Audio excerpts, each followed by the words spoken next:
पुराना कॉइन को नहीं एबे सोशल मीडिया रे चर्चित रही।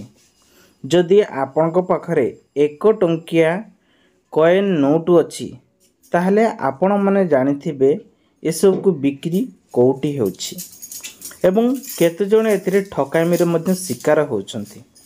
1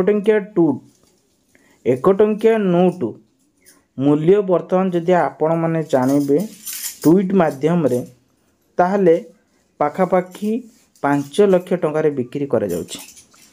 ताहले आपण मानकु एबे बिक्री करबा को हेले एई सब कलर रे नोट रहितिबा आवश्यक। आपण पारे जे कोनसी पुराना नोट हेले एसो को बिक्री करि परिबे कि नहीं। देखंतु जदि आपण पाखरे नोट रो 1935 रे जारी होइतिबा दरकार यह 90 वर्ष पुराना होइतिबा आवश्यक। ताहले आपण माने यहाकू ऑनलाइन प्लेटफॉर्म रे बिक्री करि परिबे। वेबसाइट आपण मान को कहि दउची कॉइन बाजार क्विकर साइट रे जाई बिक्री करि परिबे। केमिति बिक्री हबो वेबसाइट रे आपण मान केमिति आपण को टंका को देबे ताहा मध्ये डिटेल्स आपण मान को कहबी। ता पूर्वरु हम चैनल को नया से चैनल टे सब्सक्राइब कर रखंतु पाखरस्थ bell icon so all button press करंतु। ए नोट रे एते दामी जे ए गोटिए नोट रे मूल्य 5 लाख बोली दाबी करा जाउछि। ओडिसा रे हुए तो बहुत सारा लोक माने एहा को कम नियंती।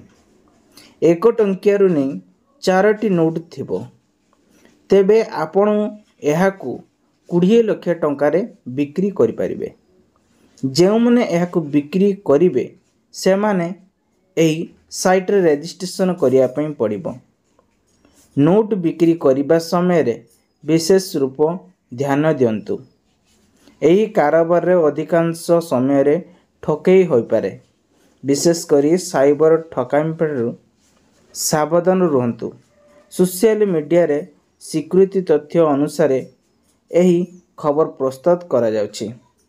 तेणु करी कॉइन बाजार व क्विकर साइट को जे आपण माने रजिस्ट्रेशन कले यहा को आपण माने सेलिंग करि परिबे। तबे यार आपण मानकू अपडेट टी केमिति लागिला एवं अपडेट टी वेबसाइट माध्यम रे चेक करिकी जानि